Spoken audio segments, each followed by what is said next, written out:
Hello friends, today we are going to study a very important topic percentage. सबसे पहले हम एक बहुत सी कॉमन एग्जांपल लेते हैं परसेंटेज निकालने की और देखते हैं कि परसेंटेज हम निकालते किस तरीके से हैं। मान लीजिए आपके 240 मार्क्स आए। कितने मार्क्स आए? 240 मार्क्स आउट ऑफ 300। ठीक है, ये यूजुअल सिचुएशन है जिसमें हम मार्क्स की परसेंटेज सभी निकालते हैं। तो इसकी परसेंटेज हम किस तरीके से निकालते थे कि इस 240 को 300 से डिवाइड कर दीजिए, यानी कि ऊपर जितने नंबर आए हैं नीचे टोटल कितने मार्क्स थे, और इसको किससे मल्टीप्लाई करते थे? 100 से, राइट। तो जब 20 से 20 कट जाती तो इसका आंसर क्या बन रहा है?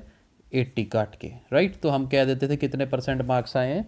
80% मार्क्स आए हैं। ये इसलिए कर रहे हैं ताकि एक बार हमें पता हो कि परसेंटेज हम निकालते कहाँ कहाँ हैं।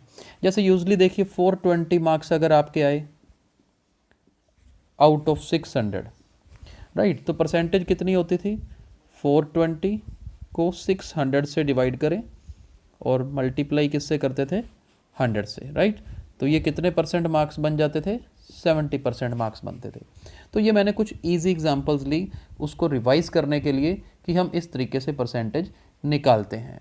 लेकिन आज हम करने जा रहे हैं एक ऐसे दो मेथड करेंगे, एक डायरेक्ट मल्टीप्लिकेशन मेथड करेंगे और एक स्प्लिटिंग मेथड करेंगे जो कैलकुलेशन को आसान बना देगा। तो चलिए चलते हैं, फर्स्ट मेथड शुरू करते हैं, डायरेक्ट मल्टीप्लिकेशन मेथड। देखिए डायरेक्ट मल्टीप्लिकेशन मेथड करने के लिए हम एक सिंपल सी एग्जांपल लेते हैं। मान लीजिए हमें ये क्वेश्चन है कि 20% ऑफ 30 निकालिए। ठीक है, यानी कि 30 का 20% निकालना है।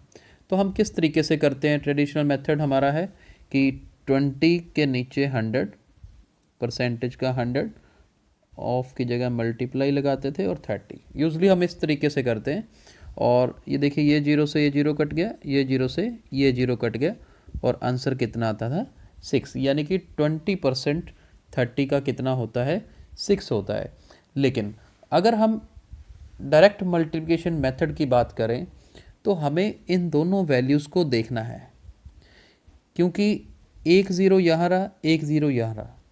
अगर मेरे दोनों तरफ इन वैल्यूज़ के दोनों तरफ अगर एक एक ज़ीरो आ रहा है तो मुझे इतने स्टेप्स करने की ज़रूरत नहीं है। आप कॉम्पिटिटिव एग्ज़ाम्स में बैठे हैं, आपको इतना कैलकुलेशन करने का या इतनी स्पेस भी नहीं होगी जिसको आप लिख के सॉल्व कर सकें। तो करना क्या है? ज़ीरो और ज़ीरो, दो जीरोज़ अगर आ गई हैं तो डायरेक्ट क्या करो? मल्टीप्लाई करिए। हमारे इसका नाम ही क्या है? Direct multiplication. यानी कि जस्ट क्या करना है? दो जीरोज़ आ गई तो समझ आ गया, बस 2 को किससे मल्टीप्लाई करना है? 3 से मल्टीप्लाई करना है और हमारा 6 क्या हो जाएगा? आंसर हो जाएगा। तो बिल्कुल आसान है, हमें ज़ीरोज़ चेक करनी है। मान लीजिए दोनों तरफ एक एक ज़ीरो नहीं आती। ठीक है, अगर हमारे पास दोनों तरफ एक एक ज़ीरो नहीं आती, लेट्स सपोज ये क्वेश्चन आ गया हमारे पास 15% ऑफ 30। मान लीजिए ये क्वेश्चन आ गया 15% ऑफ 30। अब देखिए इसमें एक तरफ ज़ीरो है, एक तरफ ज़ीरो नहीं है, तो भी क्या करना है? मैं अब इसका आपको पहले मेथड देखते हैं, हम इसको सॉल्व कैसे करते। हम ऐसे करते 15/100 मल्टीप्लाई 30। तो इसका एक जीरो कटता, राइट। 15 3 ज़र क्या बनता? 45, नीचे आता 10, यानी कि मेरा आंसर क्या आ जाता? 4.5 आता, राइट। तो फिर इसी से हमें एक आइडिया क्या मिलता है कि अगर पेपर में ये क्वेश्चन एग्ज़ाम में आता है जिसमें हमें एमसीक्यूज़ या कुछ ऐसा अटेम्प्ट करना हो, तो मैंने याद क्या रख लिया कि जब सिंगल जीरो होगी तो एक जीरो कटेगी, नीचे एक जीरो बचेगी और उस एक जीरो का एक डेसिमल लगेगा। तो मेरे को फिर कैलकुलेशन करने की ज़रूरत नहीं है, डायरेक्ट क्या करें? 15 को 3 से मल्टीप्लाई करें, 45। एक ज़ीरो है, अगर तो दोनों तरफ जीरो होते तो मल्टीप्लाई करके आंसर आता, लेकिन अब एक जीरो है तो यानी कि एक डिजिट छोड़ के मेरे को क्या लगाना है? डेसिमल लगाना है। तो बस ये कोई शॉर्टकट ट्रिक नहीं है, ये हमारी फास्ट कैलकुलेशन है जिसको हम याद रख रहे हैं कि इस तरीके से करेंगे। अभी देखिए मान लीजिए ये क्वेश्चन आ जाए, इधर देखिए ऐसा आ जाए कि 30% ऑफ 27, राइट।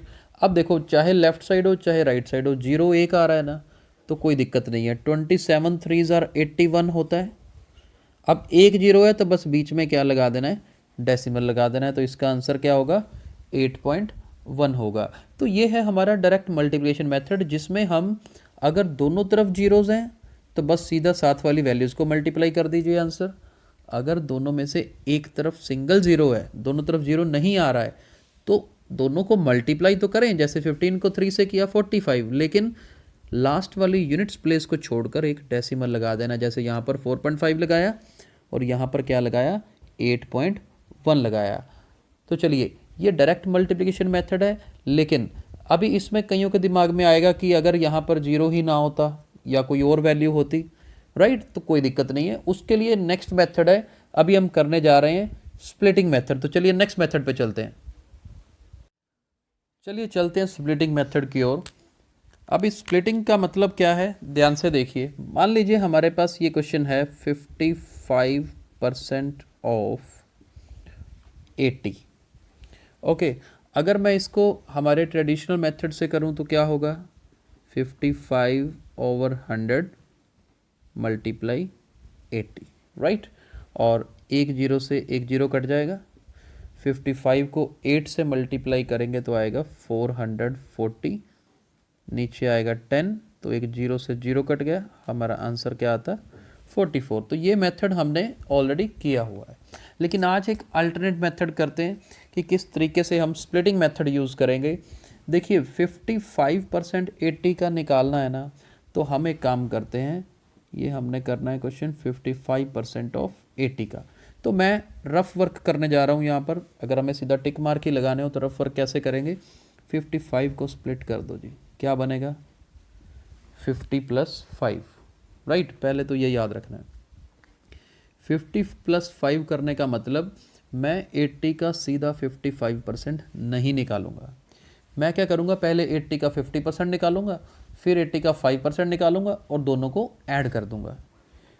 दिखने में, ये सुनने में लगता है कि ये लेंथी होगा, लेकिन ये लेंथी नहीं है, बड़ा आसान है। देखो 50% अगर किसी चीज़ का निकालना होना तो मतलब होता है उसका हाफ, क्योंकि ये देखिए 50% मतलब 50/100 यानी कि 1/2, यानी कि 50% क्या होता है, हाफ ही तो होता है। तो यानी कि 80 का 50% मेरे लिए बड़ा आसान है निकालना। 80 का 50% क्या होगा, 80 का अगर मैं 50% की बात करूं तो वो होगा 40, राइट। अब अगर मैं कहूं कि 80 का 5% निकालो, अब 80 का 5% निकालना तो कईयों को मुश्किल लगेगा, लेकिन आप सोच के देखिए 80 का 10% निकालना तो बहुत आसान है। 80 का 10% कितना होगा, 8 होगा, राइट। अगर 80 का 10% 8 है तो 5 तो 10% का भी हाफ है, यानी कि वो 8 का हाफ कर दीजिए। 8 का हाफ क्या होगा 4, यानी कि इसका आंसर क्या होगा 44। समझ आया। अभी दोबारा देखिए, 55 को हमने 50 + 5 स्प्लिटिंग कर दी, 80 का 50% 40 होता है। 5% निकालना था, पहले 10% देख लिया, 8 है उसका हाफ कर दिया 5%, यानी कि 4, यानी कि 44 आंसर आ। चलिए इसी तरह की कुछ और एग्जांपल्स करते हैं ताकि ये कंसेप्ट अच्छे से क्लियर हो जाए।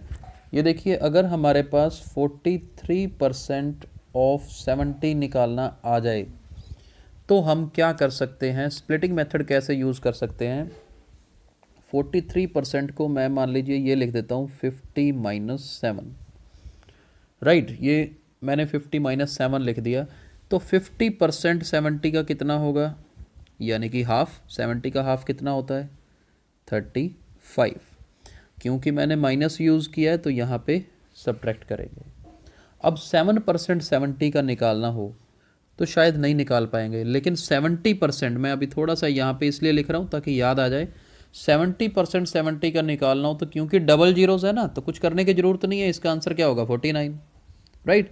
लेकिन अगर मेरा 7% है, 70% अगर 49 है तो 7% कितना होगा 4.9 होगा, राइट। तो इसलिए 7% की वैल्यू निकालनी बहुत आसान थी, कितनी आएगी 4.9। तो यानी कि मेरे को यहाँ से क्या सब्ट्रैक्ट करना है 4.9 सब्ट्रैक्ट करना है, और 4.9 सब्ट्रैक्ट करके इसका आंसर क्या बनेगा 30.1। तो यही इसका आंसर है। तो splitting method I hope clear हो रहा होगा। और चलते हैं, कई एग्जांपल्स करेंगे ताकि अच्छे से समझ आए। 51% ऑफ 40, तो मैं क्या करूँगा 51 को 50 + 1 लिख लूँगा, राइट। अगर मैं इसको 50 + 1 लिखता हूँ तो देखिए 50% 40 का कितना होगा 20 होगा, प्लस का निशान है तो ऐड करेंगे। अब 1% 40 का क्या करना है, 1% 40 का देखिए याद रखना है 10% होता है तो एक डिजिट छोड़ के डेसिमल लगता है, यानी कि 40 का 10% होता तो 4.0 यानी कि 4 ही बनता।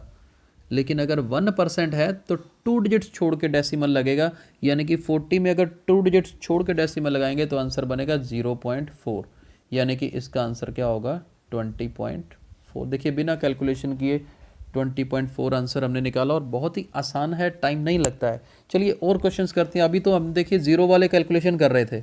मान लीजिए एक क्वेश्चन हमारे पास ये आ गया। अब देखिए ये समझने वाला क्वेश्चन है, 49% ऑफ 85 आ गया। अब देखिए दोनों तरफ जीरो नहीं है, लेकिन क्वेश्चन मुश्किल नहीं है। 49 को मैं क्या लिख सकता हूँ 50 - 1, राइट।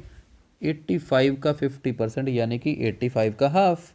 अब हाफ करना तो आसान है, 42.5 होगा, राइट। और फिर मेरे को सब्ट्रैक्ट करना है इसका 1%। अभी अभी सीखा 1% मतलब 2 डिजिट्स छोड़कर डेसिमल लगाना है। यहाँ पर 2 डिजिट्स छोड़कर डेसिमल लगाने का मतलब 0.85। तो बस इसमें से हमें इसको सब्ट्रैक्ट करना है, तो कितना आंसर बनने वाला है 41.65। तो यही क्या होगा आंसर होगा। तो देखिए बड़ी आसानी से किया जा सकता है। एक और करते हैं एग्जाम्पल, 59% ऑफ 55 मान लीजिए ये क्वेश्चन है। अब मैं 59 को 60 - 1 लिख सकता हूँ, लेकिन अब 60% डायरेक्टली हमने नहीं सीखा हुआ, तो मैं इसको और स्प्लिट कर देता हूँ। 60 को मैं क्या लिख देता हूँ 50 + 10 - 1। ये अब कंसेप्ट समझ आ रहा होगा कि जो परसेंटेज निकालनी मेरे लिए आसान है मैं स्प्लिटिंग उसी तरीके से करूँगा। 50 + 10 - 1 मतलब 55 का 50% हाफ, यानी कि 55 का हाफ करेंगे तो क्या बनता है जी 27.5। उसमें 10% ऐड करना है, 10% मतलब 5.5 ऐड करना है। और अगर मैं इनको ऐड कर दूं तो मेरे पास क्या बनेगा 33.0, राइट। अब मेरे पास है -1%। आगे इसमें से माइनस क्या करना है 1%। 1% क्या होता है 2 डिजिट्स छोड़ के डेसिमल लगाना, यानी कि 0.55 को सब्ट्रैक्ट कर दें। अगर इसको सब्ट्रैक्ट करते हैं तो ये पीछे 0.45 बनेगा और आगे क्या बनेगा 32। तो 32.45 हमारा आंसर होगा। तो देखिए कई क्वेश्चंस हमने कर लिए हैं, अभी कुछ क्वेश्चंस और करेंगे ताकि ये कंसेप्ट स्प्लिटिंग मेथड वाला बिल्कुल अच्छे से क्लियर हो सबको। देखते हैं नेक्स्ट क्वेश्चन। और लेट्स सपोज हमारे पास है 27% ऑफ 64। अब देखिए 27% ऑफ 64 को मैं स्प्लिट कैसे करूँगा 20 + 5 + 2। 20 + 5 + 2 यानी कि 64 का 20% निकालना है। वैसे तो मुश्किल नहीं है, लेकिन अगर वो भी मुश्किल लगे तो 20 को हम क्या कर सकते हैं 10 + 10 लिख लीजिए, आगे 5 फिर 2। 64 का 10% कितना होगा 6.4, फिर 10% 6.4, 5% यानी कि 10% का भी हाफ, 6.4 का हाफ क्या होता है 3.2, और 2%। अब देखिए 2% का मतलब क्या हुआ 2% यानी कि या तो 1% पहले देखिए 1% लिखना तो सीखा हुआ है। 1% कितना होता है 0.64, ये उसका डबल है। या तो 0.64 का डबल कर दीजिए फिर लिख लीजिए, अगर डबल नहीं भी करना तो 0.642 दो बार लिख लीजिए, एक ही बात है। मल्टीप्लाई बाय 2 नहीं करना, सबको ऐड ही करना, चलो ऐड ही कर देते हैं, राइट। और इनको ऐड करें 4 + 4 8, 6 6 12 2 14 4 18 4 22, 6 2 8 6 14 3 17, 17.28 इसका आंसर होगा। देखिए कैलकुलेशन बहुत आसान है, एक अल्टरनेट मेथड है जिसको बड़ी आसानी से किया जा सकता है, राइट। एक और एग्जांपल करते हैं, आज की लास्ट एग्जांपल। आई होप ये मेथड बिल्कुल अच्छे से क्लियर हो गया होगा कि किस तरीके से स्प्लिटिंग करनी है। आप प्रैक्टिस करिए। 47% ऑफ 550 मान लीजिए हमने ये निकालना है तो मैं इसकी स्प्लिटिंग क्या करूँगा, पहले तो दिमाग में आएगा जी 40 + 7, फिर लगेगा कि नहीं 40% मुश्किल है तो 40 की जगह पे 20 + 20 कर दें, थोड़ा आसान लगेगा, और 7 को 5 + 2 लिख दें, राइट। अब क्या है कि 20 होता है 10 का डबल, 550 का 10% नज़र आ रहा है 55, राइट। 55 का डबल करते हैं तो 20% बन जाता है, अब 55 का डबल करेंगे तो 110 बनेगा, तो यानी 20% निकालना आसान है। फिर 20% यानी 110, 5% मतलब 10% का हाफ, अब 10% 55 है तो उसका हाफ करेंगे तो 27.5, और 2% कैसे निकलेगा, 1% का डबल, 1% है 5.5, यहाँ पर 2 डिजिट छोड़ के डेसिमल लगेगा, 5.5 का डबल करेंगे तो 11। अब इनको ऐड करना है सिंपली, 7 and 1 8, 2 and 1 3, 4 and 5, यानी कि 258.5 इसका फाइनल आंसर है। तो आई होप आपको ये सभी क्वेश्चन समझ आए होंगे और ये कंसेप्ट, ये मेथड इंटरेस्टिंग भी लगा होगा। सिर्फ हमने किया क्या है कि डायरेक्ट अगर 47% देखिए जैसे यहाँ पर निकालना मुश्किल लगता है तो उसकी स्प्लिटिंग कर दी है, स्प्लिट करो छोटे छोटे पार्ट्स में और उनको ऐड कर दो जिसकी परसेंटेज हमें निकालनी आसान लगती हो। तो चलिए इसी तरह से हमारे पेज और वीडियोस को लाइक और शेयर ज़रूर करते रहें। Thank you.